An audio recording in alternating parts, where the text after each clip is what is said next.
श्री हरि श्रीमद् भगवत गीता के अध्याय 9 के संपूर्ण श्लोक 1 से 34 के अर्थ एवं सार को सुनेंगे। श्री भगवान बोले, तुझ दोष दृष्टि रहित भक्त के लिए इस परम गोपनीय विज्ञान सहित ज्ञान को पुनः भली भांति कहूँगा, जिसको जानकर तू दुख रूप संसार से मुक्त हो जाएगा।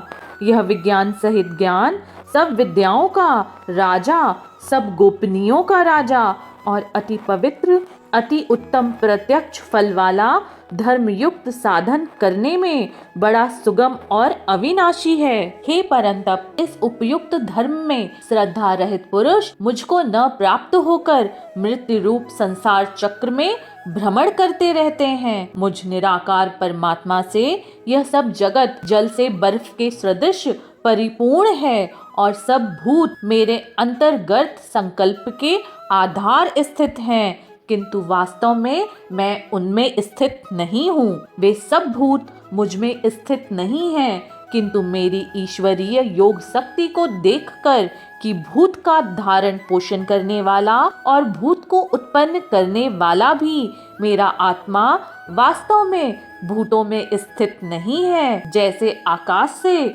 उत्पन्न सर्वत्र विचरने वाला महान वायु सदा आकाश में ही स्थित है, वैसे ही मेरे संकल्प द्वारा उत्पन्न होने से संपूर्ण भूत मुझ में स्थित है, ऐसा जान। हे अर्जुन, कल्पों के अंत में सब भूत मेरी प्रकृति को प्राप्त होते हैं, अर्थात प्रकृति में लीन होते हैं, और कल्पों के आदि में उनको मैं फिर रचता हूँ। अपनी प्रकृति को अंगीकार करके स्वभाव से बल से परतंत्र हुए संपूर्ण भूत समुदायों को बार बार उनके कर्मों के अनुसार ही रचता हूँ। हे अर्जुन, उन कर्मों में आसक्ति रहित और उदासीनता के सदृश स्थित मुझ परमात्मा को वे कर्म नहीं बांधते। हे अर्जुन, मुझ अधिष्ठाता के सकाश से प्रकृति चराचर सहित सर्व जगत को रचती है, और इस हेतु से ही यह संसार चक्र घूम रहा है। मेरे परम भाव को न जानने वाले मूढ़ लोग मनुष्य का शरीर धारण करने वाले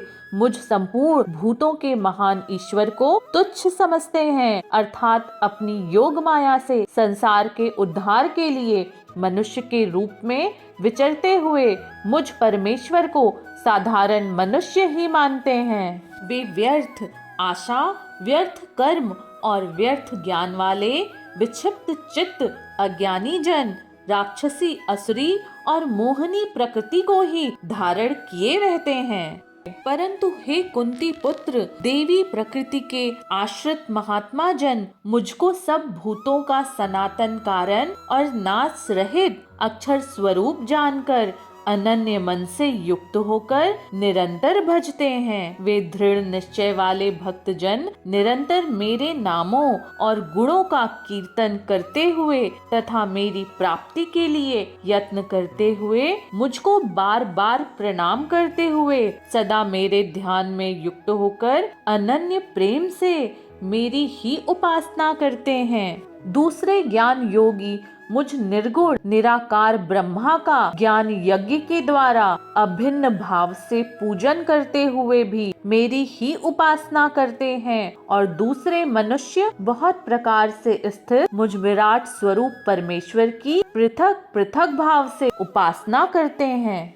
कृतु मैं हूँ, यज्ञ मैं हूँ, स्वधा मैं हूँ, औषधि भी मैं हूँ, मंत्र मैं हूँ, घृत मैं हूँ, अग्नि भी मैं ही हूँ, और हवन रूप क्रिया भी मैं ही हूँ। इस संपूर्ण जगत का धाता अर्थात धारण करने वाला एवं कर्मों के फल को देने वाला पिता, माता, पितामह और जानने योग्य पवित्र ओंकार तथा ऋग्वेद, सामवेद, यजुर्वेद भी मैं ही हूँ। प्राप्त होने योग्य परम धाम भरण पोषण करने वाला, सबका स्वामी, शुभा शुभ का देने वाला, सबका वास स्थान, शरण लेने योग्य, प्रयुक्त कार न चाहकर हित करने वाला, सबकी उत्पत्ति प्रलय का हेतु, स्थिति का आधार, निधान और अविनाशी कारण भी मैं ही हूँ।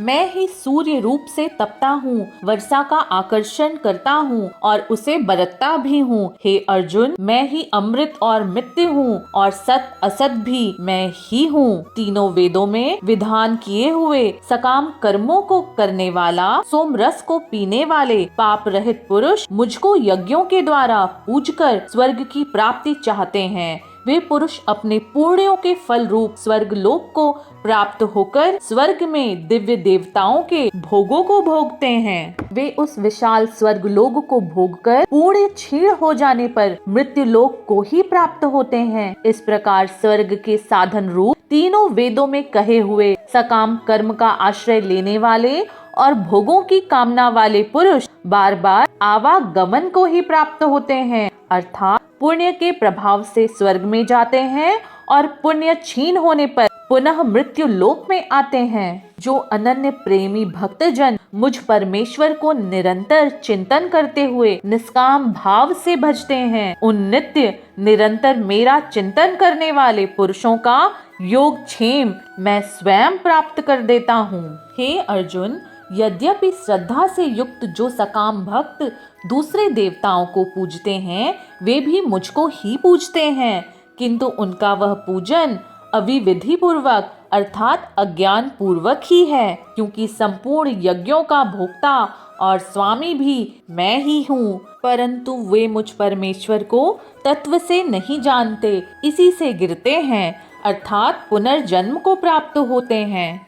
देवताओं को पूजने वाले देवताओं को प्राप्त होते हैं, पितरों को पूजने वाले पितरों को प्राप्त होते हैं, एवं भूतों को पूजने वाले भूतों को ही प्राप्त होते हैं, और मेरा पूजन करने वाले भक्त मुझको ही प्राप्त होते हैं।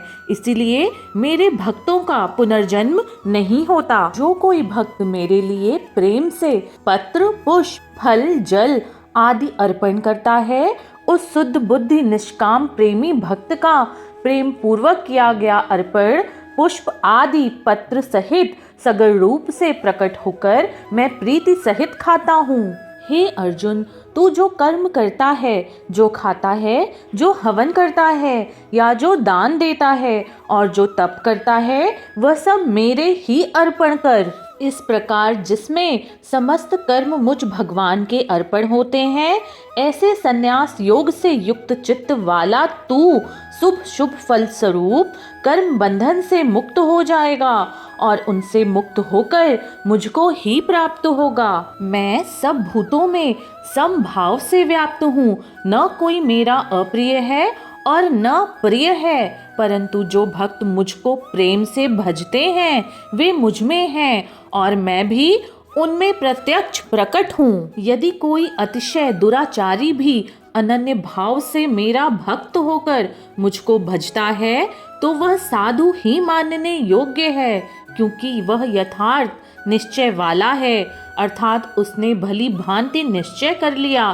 कि परमेश्वर के भजन के समान अन्य कुछ भी नहीं है। परमात्मा का निष्काम भक्त शीघ्र ही धर्मात्मा हो जाता है और सदा रहने वाली परम शांति को प्राप्त होता है। हे अर्जुन, तो निश्चय पूर्वक सत्य जान कि मेरा भक्त नष्ट नहीं होता। हे अर्जुन, स्त्री, वैश्य, शूद्र तथा पाप योनि, चांडाल आदि जो कोई भी हो, वे भी मेरे शरण होकर परम गति को ही प्राप्त होते हैं। फिर इसमें कहना ही क्या है, जो पुण्यशील ब्राह्मण तथा राजसी भक्त जन मेरी शरण होकर परम गति को प्राप्त होते हैं। इसीलिए तू सुख रहित और क्षण भंगुर इस मनुष्य शरीर को प्राप्त होकर निरंतर मेरा ही भजन कर।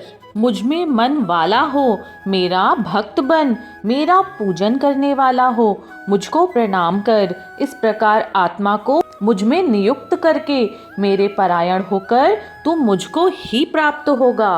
अध्याय 9 के संपूर्ण अर्थ सार में श्री भगवान अर्जुन से कहते हैं, हे अर्जुन, मैं ही सब भूतों में संभाव से व्यापक हूँ। कोई भी जीव मेरा ना ही अति प्रिय है और ना ही कोई मेरा अप्रिय है। जो भी जीव या भक्त मुझे प्रेम से भजते हैं और वे ही मुझ में हैं और मैं ही उनमें प्रत्यक्ष रूप से प्रकट हूँ, ऐसा ही जानो। सभी भक्त सभी जीव का आत्मा राम मुझे ही जान, समस्त रूप में मुझ में ही नियुक्त होकर मेरे परायण होकर यदि मुझको भजता है निष्काम भाव से कर्म करते हुए, तो वह जीव मुझे ही प्राप्त होगा।